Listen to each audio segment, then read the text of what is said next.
Apakah beliau itu adalah dosen pembimbing akademik atau dosen pembimbing skripsi? Lebih baik tanyakan ke Jokowi langsung.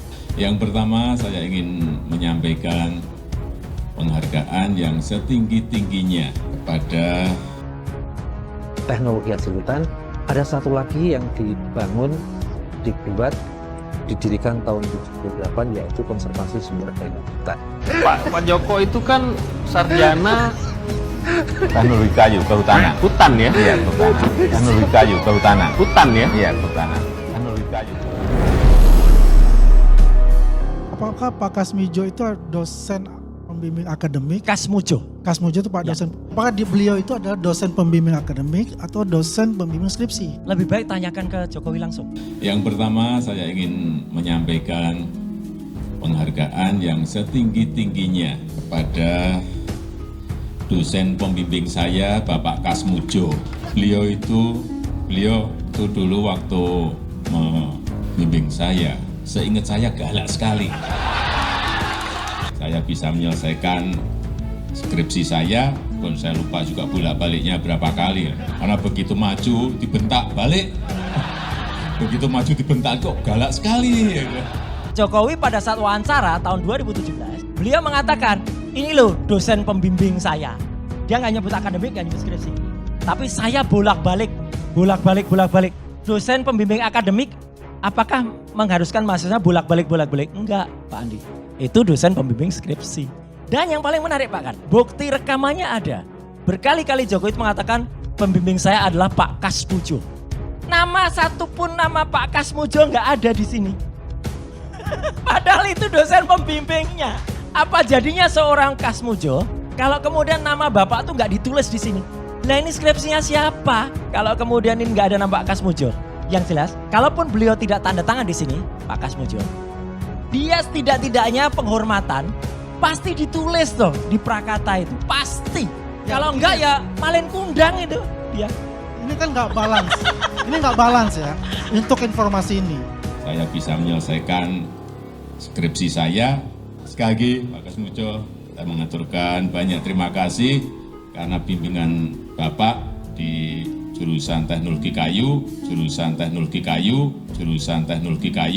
Kalau nama jurusan yang disebutkan saja salah, namanya teknologi kayu katanya. Padahal jurusan teknologi kayu itu nggak pernah ada di Fakultas Kehutanan.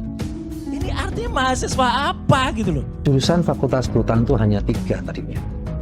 Tetapi pada tahun 78 ada satu lagi, di samping silvikultur, manajemen hutan, kemudian teknologi hasil hutan, ada satu lagi yang dibangun, dibuat, didirikan tahun 2008, yaitu konservasi sumber daya hutan. Pak Joko itu kan sarjana Teknologi kayu kehutanan. hutan ya? Iya, kehutanan. Teknologi kayu kehutanan. Hutan ya? Iya, kehutanan. Teknologi kayu kehutanan. Hutan ya? Iya, kehutanan. Teknologi kayu kehutanan. Hutan ya? Iya, kehutanan. Teknologi kayu kehutanan. Hutan ya? Iya, kehutanan. Kok bisa melenceng jadi politisi, jadi birokrat? Ya adalah saya setelah lulus dari teknologi kayu, kemudian masuk di bisnis ekspor mebel ya. Masih ada hubungannya tuh sama kayu? Masih. Orang yang pernah kuliah pasti ingat KKN-nya di mana, bahkan nama dosen pembimbing pun tidak boleh lupa. Masa dosen pembimbing lupa? Satu lagi, jurusan saja tidak boleh lupa. Saya kuliah di Fakultas Ilmu Sosial dan Ilmu Politik S1-nya Bang Karni. Dengan bangganya saya bisa nyebut jurusan saya adalah jurusan komunikasi. Dulu namanya publisistik. Sekarang ada juga yang dulu namanya jurusan sosiatri, sekarang berubah jadi nama lain. Tapi dia harus ingat, kalau nama jurusan yang disebutkan saja salah, namanya teknologi kayu katanya. Padahal jurusan teknologi kayu itu nggak pernah ada di Fakultas Kehutanan. Ini artinya mahasiswa apa gitu loh. Assalamualaikum warahmatullahi wabarakatuh. Perkenalkan, saya Muhammad Naim. Saya masuk Fakultas Kehutanan tahun 73, menyelesaikan S1 di sini di fakultas. Ya, sekarang saya termasuk orang yang dituakan di Fakultas Kehutanan UGM. Fakultas Kehutanan UGM ini memiliki sejarah yang cukup panjang sebenarnya. Karena pada awalnya bergabung dengan Fakultas Pertanian, bagian hutan. Kemudian untuk Fakultas Kehutanan itu mulai ada semacam perkuliahan itu dari tahun 50 sampai tahun 57. Tahun itu dosennya masih sebagian besar dosen Belanda yang masih tinggal di Jogja. Di antaranya adalah Profesor Steve, Profesor Gardner, Profesor Juta, Profesor Verkiel, dan Profesor Verstih.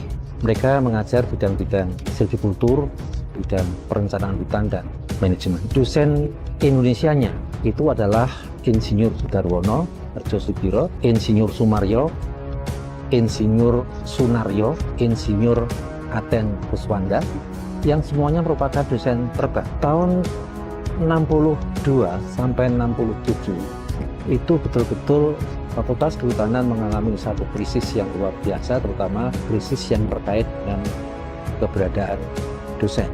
Belanda saat itu didomplengi oleh sekutu atau Belanda yang mendompleng sekutu melakukan pengecekan di wilayah bekas jajahnya di Indonesia.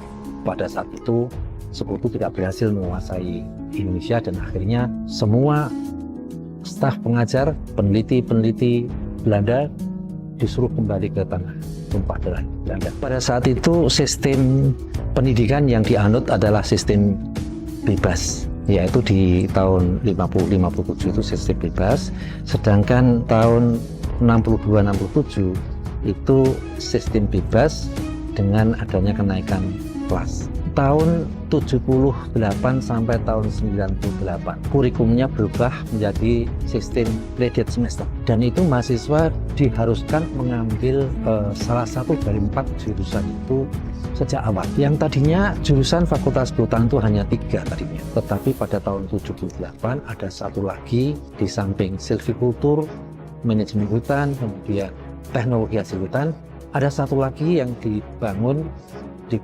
didirikan tahun 78, yaitu konservasi sumber daya hutan.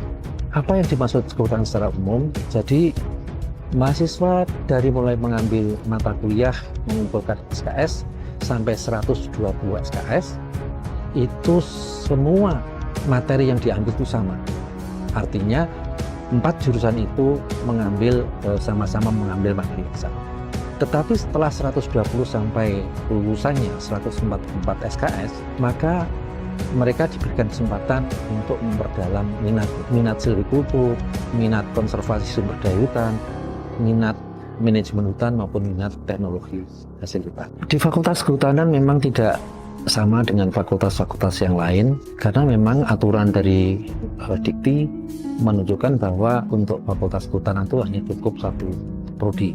Oleh karena itu program studi di Fakultas Kehutanan itu hanya 1, yaitu prodi kehutanan dengan 4 minatnya tadi sudah saya sebutkan, silvikultur, manajemen hutan, teknologi hasil hutan, dan konservasi sumber daya hutan. Anak-anak sekalian, harapan kami pada saatnya nanti setelah Anda lulus, Anda sekalian menjadi forester yang tangguh dan berkarakter.